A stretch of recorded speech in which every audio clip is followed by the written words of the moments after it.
అన్నదాత అన్నదాత మీ అన్నదాత చెమటోడ్చి ఆహారాన్నందించే రైతన్న అనునిత్యం నీ కండదండగా నిలిచే నేస్తం ఎవరన్నా అన్నదాత అన్నదాత మీ అన్నదాత.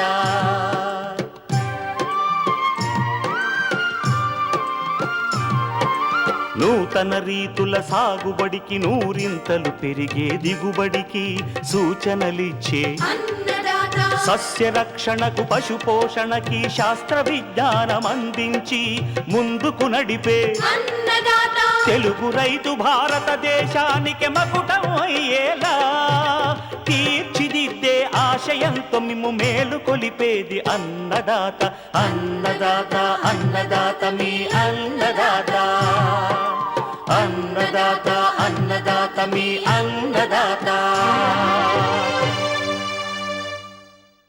అన్నదాత ప్రేక్షకులకు నమస్కారం. ఈనాటి ముఖ్యాంశాలు: జామ దిగుబడులను నష్టపరుస్తున్న పండు ఈగ, పిండి నల్లి, ఎండు తెగులు సమగ్ర నివారణ, శనగ సాగులో మెలకువలు,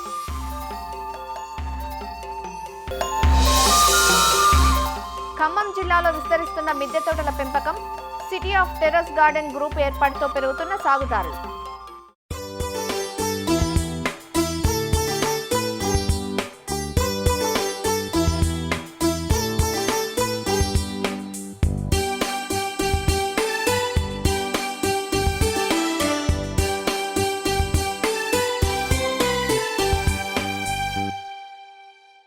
రబీలో మాత్రమే సాగయ్యే అపరాల పంట శనగ. శనగను ప్రాంతాన్ని బట్టి సెప్టెంబర్ 2వ పక్షం నుంచి అక్టోబర్ నెలాఖరు వరకు విత్తుకుంటూ ఉంటారు. శనగ పంట చలికాలంలోని మంచును ఉపయోగించుకొని నల్లరేగడి నేలలో వర్షాధారంగా పెరుగుతుంది. ఆంధ్రప్రదేశ్లోని ప్రకాశం, కర్నూలు, గుంటూరు జిల్లాల్లోనూ, తెలంగాణలోని ఉమ్మడి రంగారెడ్డి, మహబూబ్ నగర్, మెదక్, నిజామాబాద్, ఆదిలాబాద్, వరంగల్, ఖమ్మం జిల్లాల్లో రబీలో ఎక్కువ విస్తీర్ణంలో సాగులో ఉంది. ఇరు రాష్ట్రాల్లో దాదాపు 10 లక్షల హెక్టార్లకు పైగా సాగయ్యే ఈ పంటలో ప్రస్తుతం ఎన్నో రకాలు అందుబాటులో ఉన్నాయి. దేశవాళీ, కాబూలీ శనగలో ఏది వేసుకోవాలో నిర్ణయించుకొని అందుకు తగ్గ రకాలను ఎంచుకొని మంచి యాజమాన్యంతో సాగు చేస్తే ఎకరాకు 12 క్వింటాలకు పైగా అధిక దిగుబడులు పొందే అవకాశం ఉంది. శనగ సాగులో నాణ్యమైన దిగుబడుల కోసం పాటించాల్సిన యాజమాన్య పద్ధతులను వివరిస్తున్నారు ప్రొఫెసర్ జయశంకర్, తెలంగాణ వ్యవసాయ విశ్వవిద్యాలయం జగిత్యాల ప్రాంతీయ వ్యవసాయ పరిశోధనా స్థానం అపరాల విభాగం సీనియర్ శాస్త్రవేత్త డాక్టర్ సంధ్యా కిషోర్. తెలంగాణ రాష్ట్రంలో సాగయ్యే యాసంగి అపరాల పంటల్లో శనగ పంట అనేది ముఖ్యమైన అపరాల పంట. తొలకరిలో సోయా చిక్కుడు, మొక్కజొన్న, పత్తి లాంటి పంటలను తీసేసిన తర్వాత రైతులు శనగ పంటను ఎక్కువ విస్తీర్ణంలో సాగు చేస్తుంటారు. శనగ పంట ముఖ్యంగా బరువైన నేలల్లో అంటే నల్లరేగడి నేలలు, మోస్తారు నల్లరేగడి నేలల్లో మిగులు తేమతోని మంచు ఆధారంగా పండించే పంట. మురుగునీరు పోయేటువంటి సౌకర్యం ఉన్న నీరు నిలబడే నేలలు ఎంచుకోవాలి. శనగ పంటను మామూలుగా అక్టోబర్ 15 నుంచి నవంబర్ 15 వరకు విత్తుకోవాల్సిందిగా సూచిస్తూ ఉంటాము. లేటుగా విత్తుకున్నప్పుడు అంటే నవంబర్ 30 వరకు కూడా విత్తుకోవచ్చు. లేటుగా విత్తినప్పుడు విత్తన మోతాదును పెంచి విత్తుకున్నట్లయితే దిగుబడులు పొందవచ్చు. ఇక శనగ పంటలో రకాల గురించి ఆలోచించినట్లయితే JG11, JG14 అనే పూర్వపు రకాలతో పాటు ఇప్పుడు కొత్తగా విడుదలైన రకాల NBEG3, NBEG47, NBEG452 ఈ రకాలను ఎంచుకోవచ్చు. ముఖ్యంగా NBEG3 నంద్యాల శనగ 1 అనే రకము 90 నుంచి 95 రోజుల పంటకాలం, ఎకరాకు 8 నుంచి 10 క్వింటాల దిగుబడిని ఇస్తుంది. ఈ రకం ముఖ్యంగా ఆలస్యంగా విత్తుకున్నప్పుడు బెట్ట పరిస్థితుల్ని, అధిక వేడిని తట్టుకునే రకం. ఇక NBEG47 అనే రకము యాంత్రికంగా కోయడానికి అనుకూలమైన రకం. మనకు శనగలో సాధారణంగా వచ్చే ఎండు తెగులను తట్టుకునే రకం. దీంతోపాటు NBEG452 అనే రకం 8 నుంచి 10 క్వింటాల దిగుబడినిచ్చి ఎండు తెగులను సమర్థవంతంగా తట్టుకొని అధిక దిగుబడినిచ్చే రకం. అనుకున్న ఈ రకాలన్నీ కూడా NBEG3, NBEG47, NBEG452 రకాల ధృవీకరణ విత్తనాన్ని వ్యవసాయ పరిశోధనా స్థానం ఆదిలాబాదులో అందుబాటులో ఉంచడం జరిగింది. ఈ విత్తనాన్ని రైతులు ఆ పరిశోధనా స్థానం నుంచి సేకరించి విత్తుకోవచ్చు. మన విత్తన మోతాదు చూసుకున్నట్లయితే శనగలో కాబూలీ రకాలైతే 45 నుంచి 60 కిలోలు ఎకరానికి విత్తుకోవాలి. దేశీ రకాలు చూసుకున్నట్లయితే ఎకరానికి విత్తన మోతాదు 25 నుంచి 30 కిలోల విత్తనం అవసరం ఉంటుంది. ఇక విత్తే ముందు శనగలో తప్పనిసరిగా విత్తన శుద్ధి చేసుకోవాల్సి ఉంటుంది. క్యాప్టాన్ లేదా థైరం 3 గ్రాములు కిలో విత్తనానికి విత్తన శుద్ధి చేసుకోవాలి. వీటితో పాటు ట్రైకోడర్మాను కూడా విత్తన శుద్ధిలో భాగంగా చేసుకున్నట్లయితే ఎండు తెగులను సమర్థవంతంగా నివారించుకోవచ్చు. ఇక మనము సాళ్ళ పద్ధతిలో భూమిలో తగు తేమ ఉన్నప్పుడు 5 నుంచి 8 సెంటీమీటర్ల లోతులో సాలుకు మధ్యలో 30 సెంటీమీటర్లు, మొక్కకు 10 సెంటీమీటర్ల ఎడంతో విత్తుకున్నట్లయితే విత్తన మోతాదు సరైన సంఖ్యలో ఉండేటట్టు చూసుకొని విత్తుకోవాలి. విత్తుకున్న 36 గంటల లోపు మనము 200 లీటర్ల నీటికి 1 లీటరు పెండిమితని కలిపి మందును కలిపి పిచికారీ చేసుకోవాలి. తర్వాత 30 రోజుల తర్వాత అంతర్కృషి చేసుకోవాలి. శనగలో అధిక దిగుబడులు సాధించాలంటే సమగ్ర పోషక యాజమాన్య పద్ధతులు పాటించాలి. ఈ పద్ధతుల్లో ముఖ్యంగా మొదటిది ఎకరాకు 2 టన్నుల బాగా మాగిన పశువుల ఎరువు వేసుకోవాలి. వీటితో పాటు 18 కిలోల యూరియా, 125 కిలోల సింగిల్ సూపర్ ఫాస్ఫేటు, అలాగే 14 కిలోల మ్యూరేట్ ఆఫ్ పొటాష్ ఎరువులను ఆఖరి దుక్కులో వేసుకోవడం ద్వారా పంటకు కావలసిన నత్రజని, భాస్వరము, పొటాష్ అందించవచ్చు. లేనట్లయితే 50 కిలోల డిఏపి కానీ 14 కిలోల ఎంఓపి వేసుకున్నా కూడా మనము సరైన పోషకాలు అందించిన వారం అవుతాం. అలాగే పంట బెట్ట పరిస్థితిలో ఉన్నప్పుడు 20 గ్రాముల యూరియాను లీటర్ నీటికి కలిపి పిచికారీ చేయడం ద్వారా అధిక దిగుబడులు పొందవచ్చు. ఇక నీటి యాజమాన్య పద్ధతుల గురించి ఆలోచించినట్లయితే శనగ ముఖ్యంగా మిగులు తేమ మీద ఆధారపడే పంట. 1 లేదా 2 తేలికపాటు తడులు ఇచ్చుకున్నట్లయితే ఇంకా దిగుబడులు పెరిగే అవకాశం ఉంది. వీటితో పాటు మనకు శనగలో సాధారణంగా వచ్చే సమస్యలు చూసుకున్నట్లయితే తొలి దశలో రబ్బరు పురుగు ఆశించే అవకాశం ఉంది. దీని నివారణకు క్లోరిఫైరిపాస్ 2.5 మిల్లీలీటర్లు లీటర్ నీటికి లేదా నోవాల్యూరాన్ 1 మిల్లీలీటర్లు లీటర్ నీటికి పిచికారీ చేయడం ద్వారా రబ్బరు పురుగును నివారించుకోవచ్చు.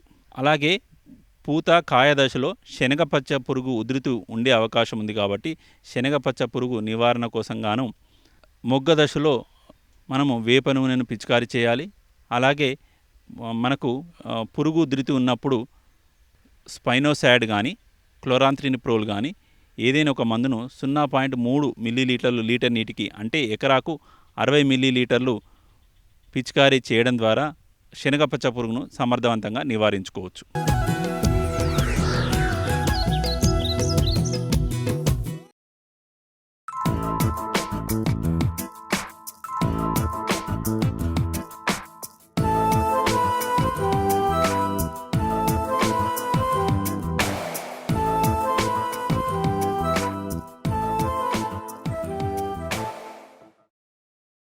పెరటి మొక్కగా ఉన్న జామ నేడు వాణిజ్య రూపును సంతరించుకొని రైతుకు కాసుల ఫలాలను అందిస్తోంది. జామలో అందివస్తున్న నూతన రకాలు, సాంకేతిక పద్ధతులు సాగు విస్తీర్ణాన్ని పెంచుతున్నాయి. విస్తీర్ణంతో పాటే పంటలో చీడపీడలు పెరుగుతున్నాయి.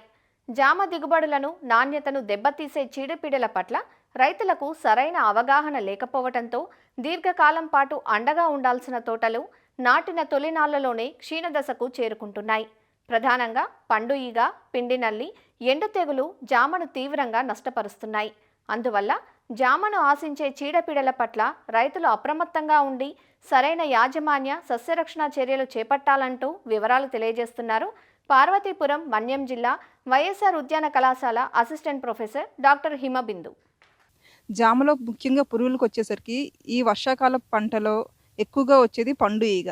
ఈ పండు ఈగ ఎందుకు వర్షాకాలంలో ఎక్కువగా వస్తుంది అంటే ఫస్ట్ మనం జామ తోటలు చూసేసరికి ఫిబ్రవరి మార్చి దశలో పూతకొచ్చి వర్షాకాలం పంటలో కాయలు పక్వానికి వచ్చే దశలో ఈ పండు ఈగ ఉధృతి ఎక్కువగా ఉంటుంది. ఈ పండు ఈగ కాయలపైన రంధ్రాన్ని ఏర్పాటు చేసి కాయల్లోకి చొరబడి గుజ్జును తినేయడం వల్ల కాయలు మెత్తగా అవుతాయి. ఆ కాయలు తినడానికి పనికిరావు, మన అమ్మకానికి కూడా పనికిరావు. సో దీనివల్ల రైతులు చాలా నష్టపోతున్నారు, ముఖ్యంగా వర్షాకాల పంటలో. దీన్ని నివారించాలి అంటే ఏం చేయాలంటే ఫస్ట్ ఈ కాయలు ఏవైతే ఈ పండు ఈగ రంధ్రాలు చేసి చొచ్చబడిందో అవి ఎక్కడైతే తోటల్లో పడి ఉన్నాయో దాన్ని ఏరేసి నాశనం చేయాలి. నెక్స్ట్ ఇది రాకుండా ముందుగా నివారణ చర్యలు ఏం చేసుకోవాలంటే ఎండాకాలంలో ప్రతి కాలం మనం ఎండాకాలంలో పొలాన్ని దున్నడం వల్ల మట్టిలో ఉన్న లార్వాలు చచ్చిపోయి బయటికి రావడం వల్ల అవి ఎండిపోయి నెక్స్ట్ కాలంకి వర్షాకాలం పంటలో దాని ఉధృతి తక్కువగా ఉంటుంది. అలానే కెమికల్ మెజర్స్ ఏం తీసుకోవాలంటే దీన్ని మెలాథియాన్ 2 ml/లీటర్ నీటిలో కలిపి పిచికారీ చేసుకోవడం వల్ల దీని ఉధృతి తక్కువగా ఉంటుంది. దీన్ని నీటిలోనే కాకుండా లేదంటే మనం 100 గ్రాముల బెల్లం లేదంటే పులిసిన గంజిని నీటిలో కలిపి కూడా ఈ మెలాథియాన్ని మనం మట్టి పాత్రలో వేసి అక్కడక్కడ తోటల్లో పెట్టుకోవడం వల్ల కూడాను ఈ పండు ఈగ ఉధృతి తక్కువగా ఉంటుంది. నెక్స్ట్ ఇలానే కాకుండా ట్రాప్స్ కూడా మనం ఏర్పాటు చేసుకోవచ్చు. అలా మనం ఎకరానికి వచ్చేసరికి 6 నుంచి 8 ఏర్పాటు చేసుకొని హెక్టార్కి వచ్చేసరికి 25 ట్రాప్లను ఏర్పాటు చేసుకునిచో ఈ పండు ఈగల ఉధృతి తక్కువగా ఉంటుంది. ఇది ముఖ్యంగా పండు ఈగ ఎక్కువగా జామను నాశనం చేస్తుంది వర్షాకాలంలో. దీని నివారణ చర్యలు మనం ముందుగా ఎండాకాలం నుంచి స్టార్ట్ చేసుకుంటే దీన్ని పూర్తిగా మనం నియంత్రించవచ్చు. నెక్స్ట్ ఇంకా మనకు పురుగులకి వచ్చేసరికి పిండి నల్లి. ఈ పిండి నల్లి కూడా కాయల్ని ఆశించి రసాన్ని పీల్చేసి కాయల్ని మెత్తపరుస్తుంది. అలానే ఈ పిండి నల్లి ఒక జిగురు సబ్స్టెన్స్ని విమర్శించడం వల్ల అది కూడాను కాయలపై నల్ల మచ్చలు ఏర్పడతాయి. దీని నివారణ చర్యలు ఏం చేసుకోవాలంటే కెమికల్ మెజర్స్ ఎసిఫేట్ 1 గ్రామ్/లీటర్ని కలిపి మనం పిచికారీ చేసుకోవడం వల్ల ఈ పిండి నల్లి ఉధృతి తక్కువ అవుతుంది. నెక్స్ట్ తెగులుకు వచ్చేసరికి ముఖ్యంగా జామలో వచ్చే ఒకే ఒక తెగులు ఎండు తెగులు. ఈ ఎండు తెగులు వచ్చిన చెట్లు ఆకులు ఫస్ట్ పసుపు పచ్చగా మారి ఎండిపోయి వడిలిపోయి రాలిపోతాయి.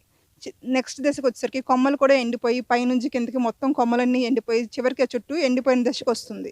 ఇవి ముఖ్యమైన లక్షణాలు. ఈ లక్షణాలు వచ్చిన చెట్లని వెంటనే మనం వేర్లతో సహా పీకేసి ఆ గుంతల్ని కూడా మనం తవ్వి ఆ గుంతల్లో మనం ఏం చేసుకోవాలంటే 1% ఫార్మలిన్ ద్రావణాన్ని ఆ గుంతల చుట్టూ వేసుకోవడం వల్ల అది ఫంగస్ ద్వారా వ్యాప్తి చెందుతుంది కాబట్టి ఆ ఫంగస్ కూడా మొత్తం కంట్రోల్ అవుతుంది. అవి మనం ద్రావణాన్ని వేసిన తర్వాత 2 వారాల తర్వాత ఆ స్థలంలో మనం వేరే కొత్త మొక్కను తెచ్చి నాటుకోవడం వల్ల ఈ ఎండు తెగులు ఉధృతి తక్కువ అవుతుంది. ఈ విధమైన చర్యలు పాటించడం వల్ల మీకు జామలో అధిక లాభం ఆశించి పురుగులు తెగులు నివారించబడి రైతులు ఎక్కువ లబ్ధి పొందుతారు.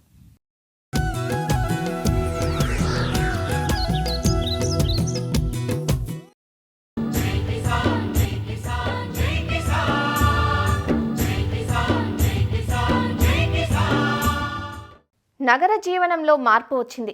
పెరుగుతున్న వాతావరణ కాలుష్యం, ముంచుకొస్తున్న ఆరోగ్య సమస్యలు ప్రతి ఒక్కరిలో చైతన్యాన్ని కలిగిస్తున్నాయి. ఏం తింటున్నాం, ఎలా ఉంటున్నాం అనే స్పృహ అందరిలోనూ మొదలైంది. ఇలాంటి ఆలోచనల నుంచి పుట్టుకొచ్చిందే నగర సేద్యం. మిద్దె తోటగా, పెరటి తోటగా పిలువబడుతూ సొంతంగా కూరగాయలు పండించుకుంటే కలిగే ఆనందం, వచ్చే లాభాలను చూసి ఒకరికొకరుగా ఇటు అడుగులు వేస్తున్నారు. అలాంటి వారందరికీ తమ వంతు సహకారాన్ని అందిస్తూ ముందుకు నడిపిస్తుంది సిటీజీగా పిలువబడే city of terrace garden group. ఇంటి పంట పండించే ప్రతి ఒక్కరిని ఒక చోటుకు చేర్చి వారి అనుభవాలను అందరికీ అందజేస్తోంది. పంటల సాగులో మితిమీరి వాడుతున్న రసాయనాల వినియోగంతో ఉత్పత్తులపై అవశేషాలు మిగిలిపోయి తీవ్ర అనారోగ్యాలకు దారితీస్తున్నాయి. ఇలాంటి పరిస్థితుల్లో మనం తినే ఆహారాన్ని మనమే సొంతంగా పండించుకుందాం, మన ఆరోగ్యాన్ని మనమే కాపాడుకుందాం అనే సరికొత్త నినాదానికి శ్రీకారం చుట్టారు సిటీ ఆఫ్ టెర్రస్ గార్డెన్ నిర్వాహకులు. ఏమాత్రం రసాయనిక ఎరువుల జోలికి పోకుండా సేంద్రియంగానే కూరగాయలు, ఆకుకూరలు పండిస్తున్నారు. ఏం తింటామో అవే పండిస్తాం, ఏం పండిస్తామో వాటినే తింటామంటూ నినదిస్తున్నారు. దాదాపు 6 ఏళ్ల కిందట హైదరాబాద్కు చెందిన హర్కారా శ్రీనివాసరావు స్ట్రాబెర్రీ మొక్కలు కొనేందుకు ప్రయత్నిస్తే ఒక్కో మొక్క ధర 100 అని చెప్పడంతో ఆయన వెనుదిరిగారు. తమిళనాడులో అదే మొక్క 10 రూపాయలకే దొరుకుతుందని తెలుసుకున్నాడు. అక్కడి నుంచే ఈ సిటీ టెర్రస్ గార్డెన్ కు ముందడుగు పడింది. మిద్దె తోటలు పెంచే 40 మందితో కలిసి స్ట్రాబెర్రీ పేరుతో వాట్సాప్ గ్రూప్ ప్రారంభించారు. ఉద్యాన నిపుణులను కూడా ఇందులో చేర్చుకున్నారు. హైదరాబాద్ ను మిద్దె తోటల మహానగరంగా మార్చాలన్న సంకల్పంతో గ్రూప్ పేరును సిటీ ఆఫ్ టెర్రస్ గార్డెన్ సిటీజీగా మార్చారు. విత్తనాలు, మొక్కలు మార్పిడి చేసుకోవడంతో పాటు పెంపకానికి సంబంధించి తమ అనుభవాలు పంచుకుంటారు. రాష్ట్రంలోని అన్ని ప్రధాన పట్టణాలకు, నగరాలకు విస్తరించడంతో గ్రూపు సభ్యుల సంఖ్య ఇప్పటికీ 70,000 దాటింది. పల్లెటూర్లలో కనిపించే వాతావరణం ఇప్పుడు మీకు ఎక్కడ చూసినా కానీ మన పట్టణాల్లో కూడా కనిపించేలాగా ఉండాలి అని చెప్పేసి మన సొంత ఆహారాన్ని మనమే పండించుకోవాలి అన్న కాన్సెప్ట్తో మొదలుపెట్టింది ఈ సిటీజీ. సో ఈ సిటీజీ వ్యవస్థాపకులు వచ్చేసరికి శ్రీనివాస హర్కారా గారండి. సో కోఫౌండర్ వచ్చేసరికి మన శ్రీమతి సరోజ గారు. వీళ్ళు హైదరాబాద్లో స్ట్రాబెర్రీ మొక్కల కోసం మొదలుపెట్టిన ఒక చిన్న గ్రూప్ అండి. ఒక 40 మందితో మొదలుపెట్టిన ఈ గ్రూపు ఇవాళ దగ్గర ఒక 70,000 మందికి చేరుకుంది. సో నేను ఒక టీచర్గా వర్క్ చేస్తున్నాను. నేను కూడా ఖమ్మం గ్రూప్కి అడ్మిన్ అండి. ముఖ్యంగా కాన్సెప్ట్ ఏంటి అంటే మన ఇంటి ఆహారాన్ని మనమే పండించుకోవాలి, మన ఆరోగ్యాన్ని మనమే కాపాడుకోవాలి. నేను టెర్రస్ గార్డెన్ అనేది స్టార్ట్ చేసి ఆల్మోస్ట్ 3 years అవుతుంది. సేంద్రియంగా మనం పండించుకోవాలి, ఎందుకంటే ఇప్పుడు బయట మనం చూస్తున్నాము ఎలా ఉంటుందో సిచ్యువేషన్ అనేది. సాయిల్లో కూడా ఒక లైఫ్ అనేది లేకుండా పోయింది. పంట పండించాలంటే కంపల్సరీ యూరియా, డిఏపి కానీ వాటర్ కెమికల్ అప్లికేషన్స్ అనేవి ఇవ్వాల్సి వస్తుంది. అవి తిన్నప్పుడు మనకి ఎలాంటి సైడ్ ఎఫెక్ట్స్ ఉన్నాయో అది ఇమ్మీడియట్గా చూపించలేకపోవచ్చు, బట్ లాంగ్ రన్లో అది ఎంత ఎఫెక్ట్ అవుతుందో మనం చూస్తూనే ఉన్నాం. సో దాన్నన్నిటి నుంచి బయటపడటానికి మేము ఇనీషియల్గా ఆకుకూరలు, కూరగాయలతో అయితే టెర్రస్ మీద స్టార్ట్ చేయడం జరిగింది. పండించుకున్న క్రమంలో ఒక గ్రూప్ ఆఫ్ పీపుల్ ఉంటే ఎంత బాగుంటుంది, ఇంకొంచెం నాలెడ్జ్ పెంచుకోవచ్చు, ఇంకొంచెం షేర్ చేసుకోవచ్చు, ఇంకొంచెం తెలుస్తుంది ఈ మొక్కల గురించి. అండ్ సేమ్ వేవ్ లెంత్ ఉన్న వాళ్ళు మ్యాచ్ అయినప్పుడు ఎలా ఉంటుంది ఆ కెమిస్ట్రీ అనేసి సరిగ్గా ఆ టైంలోనే నాకు సిటీజీ గ్రూప్ గురించి తెలిసిందనమాట. అయితే ఫస్ట్ ఇది హైదరాబాద్లో అని స్టార్ట్ అయిందనమాట. సిటీజీ ఫౌండర్స్ అంటే ఫస్ట్ శ్రీనివాస్ సర్కార్ గారు, నెక్స్ట్ సరోజ గారు. సో ఆవిడ వచ్చిన తర్వాత ఇది హైదరాబాద్ మనకే ఎందుకు పరిమితం అవ్వాలి, ఇలా సేంద్రియంగా అందరూ పండించుకోవాలనే మంచి ఉద్దేశంతో హైదరాబాద్ తర్వాత ఆంధ్ర, తెలంగాణ, అటు బెంగళూరు అండ్ చెన్నై, ఇటు ఢిల్లీ, ఇక్కడ అన్ని చోట్ల కూడా ఎవరైతే టెర్రస్ మీద పెంచుతున్నారో, పెంచాలి అనుకుంటున్నారో వాళ్ళందరినీ భాగం చేసుకుంటూ దాదాపు 75+ గ్రూప్స్ అనమాట, సిటీజీ గ్రూప్స్ క్రియేట్ చేయడం జరిగింది. సో మా అందరి మోటో ఒక్కటే, మనం ఏం తింటామో అది మనమే పండించుకుందాం, అది కూడా సేంద్రియంగా మన టెర్రస్ మీద మాత్రమే పండించుకోవాలి. 22 నుంచి నేను గార్డెన్ స్టార్ట్ చేశానండి, టెర్రస్ గార్డెన్. ఎందువల్లంటే మాకు ఊరికి దూరంగా మేము ఉంటామండి. ఈ ఊరికి దూరంగా ఉండడం వల్ల కూరగాయలు అవి తెచ్చుకోవడం చాలా దూరం వెళ్ళాల్సి వస్తుంది. ఇట్లా కాదని మన కూరగాయలు మనమే పండించుకోవాలి, ఆ విధంగా కూడా మన ఆరోగ్యం మనం కాపాడుకుందాం అన్న ఉద్దేశంతో నేను యూట్యూబ్ కొన్ని యూట్యూబ్ ఛానల్స్ చూస్తూ నేను అలా నేర్చుకున్నాను. తర్వాత నేను 1 year అయినాక నేను సిటీజీలో జాయిన్ అయ్యానండి. అక్కడ అడ్మిన్స్ సలహాల సూచనల ప్రకారం నేను కొన్ని మెలకువలు చేసుకున్నాను. కంపోస్ట్ కూడా నేను ఓన్గానే తయారు చేసుకున్నానండి. కూరగాయలు, ఆకుకూరలు, ఫ్రూట్స్ ప్లాంట్స్ కూడా చాలా ఉన్నాయండి. తర్వాత పసుపు అండి, నేను ఫస్ట్ ఇయర్ నేను చింతూరు అండి ట్రైబల్ ఏరియాలో నేను ఒక 1/2 kg దుంపలు తీసుకొచ్చి వేశాను. అది నాకు పండిస్తే నాకు 8 kg పసుపు వచ్చిందండి. దాన్ని నేను ఎండబెట్టి అన్నీ చేస్తే 1.5 kg పసుపు వచ్చిందండి.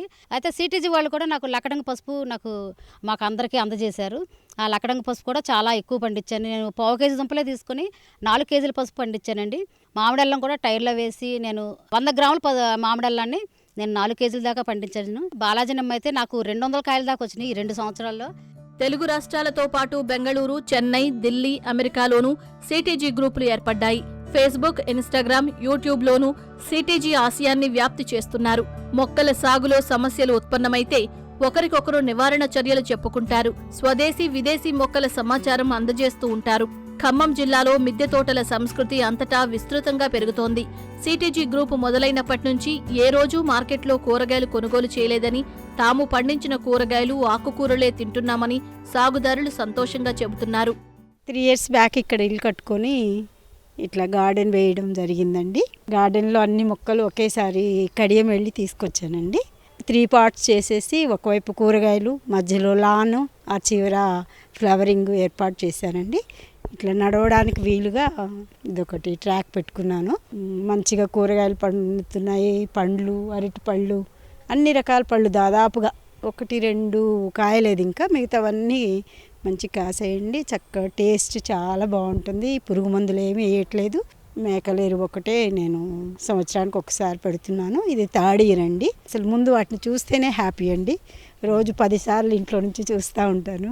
నేను తహసీల్దార్గా చేసి రిటైర్ అయ్యాను మహబాద్ కలెక్టరేట్ నుంచి 2020లో.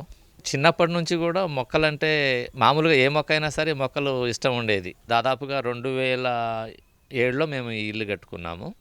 తర్వాత 2007 అంటే 8 స్టార్టింగ్ నుంచి కూడా ఈ స్టైర్ లేదు, అప్పుడు కింద ఉండేది. దాని మీద మట్టి, చెరువు మట్టి అది తెప్పించేసి కూరగాయలు అవి బెండ, గోరుచిక్కుడు, గోంగూర, వంకాయ ఇవన్నీ కూడా పండించేవాళ్ళం.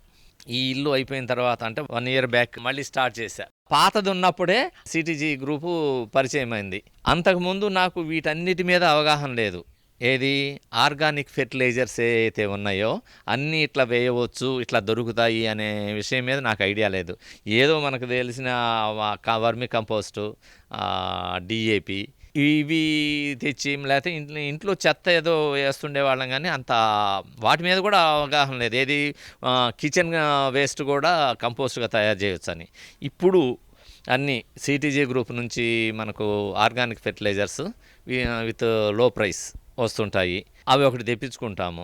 ఈ సిటీజీ గ్రూప్లో జాయిన్ అయిన తర్వాతనే ఇవన్నీ నాకు తెలిసినాయి. ఇట్లా ఆర్గానిక్ ఫెర్టిలైజర్స్ ఉంటాయని కానీ, పెస్ట్ కంట్రోల్కి ఏం వాడాలి, మామూలుగా న్యాచురల్గా ఉండే వాటితో ఎలా చేసుకోవాలి అనేది గ్రూప్లో బాగా వివరణ ఇస్తుంటారు. మాకు ఆరోగ్యపరంగా ఈ బీపీలు షుగర్లు ఉండడం వల్ల మేము ఇంట్లో కూరగాయలు పండించుకోవాలనుకొని ఈ మడులన్నీ కట్టించుకున్నామండి. ఇప్పుడైతే మాకు సంవత్సరంన్నర నుంచి అయితే ఇప్పుడు కూరగాయలు కొనలేదండి. ఇప్పటి వరకు చాలా హెల్దీగా ఉంటున్నాం. ఎక్సర్సైజ్ అండి మెయిన్ ఏంటంటే మోకాలు నొప్పులు చేయబట్టి కొంచెం ఎక్సర్సైజ్ చేసుకోలేకపోతున్నాం బయట. ఇక్కడైతే మనం గార్డెన్ పని చేసుకుంటూ చిన్న చిన్న పనులు చేసుకుంటాం కాబట్టి మాకు హెల్త్ కూడా మంచి సహకరిస్తుంది. ఒకసారి కాసిన తర్వాత మనం అవి విత్తనాలు చేసుకుంటాను, అవి కూడా మనకు పనికొస్తాయి. గ్రూప్లో నా దగ్గర లేని గ్రూప్లో కూడా తీసుకుంటామండి. సిటీజీ గ్రూప్ అయితే చాలా బాగా హెల్ప్ చేస్తున్నారండి మాకు. గత 45 సంవత్సరాల నుంచి ఖమ్మంలో ప్రాక్టీస్ చేస్తున్నాం యాజ్ ఎ గైనకాలజిస్ట్.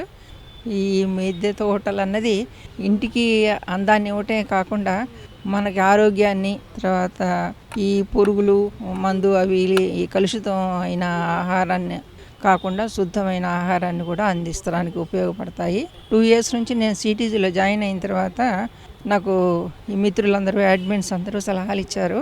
పైన ఏదన్నా ఒక ప్రొటెక్షన్ ఏర్పాటు చేసుకొని పెంచుకుంటే బాగుంటుందని.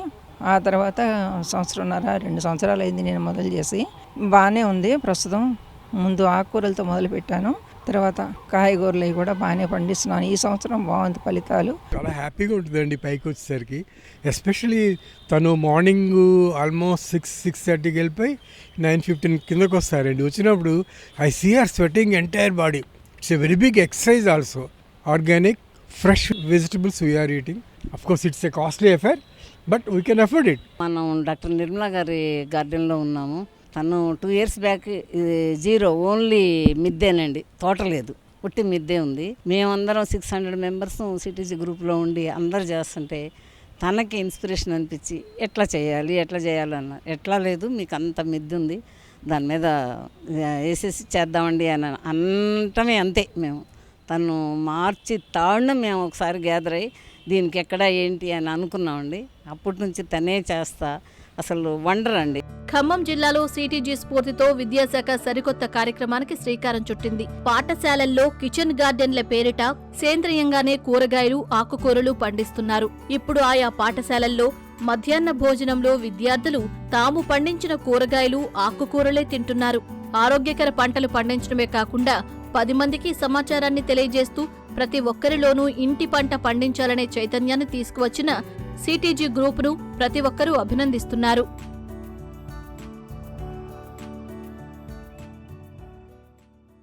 మరిన్ని విభిన్న అంశాలతో రేపటి అన్నదాతలో మళ్ళీ కలుసుకుందాం. నమస్కారం. అన్నదాతలు తమ సందేహాలు, సమస్యలను 1800-425-4085 టోల్ ఫ్రీ నెంబర్లో ఉదయం 10 గంటల నుంచి 11 గంటల మధ్య పని దినాలలో సంప్రదించగలరు. ఈ కార్యక్రమాన్ని యూట్యూబ్లో www.youtube.com/annadaata ETV లింక్ ద్వారా వీక్షించవచ్చు.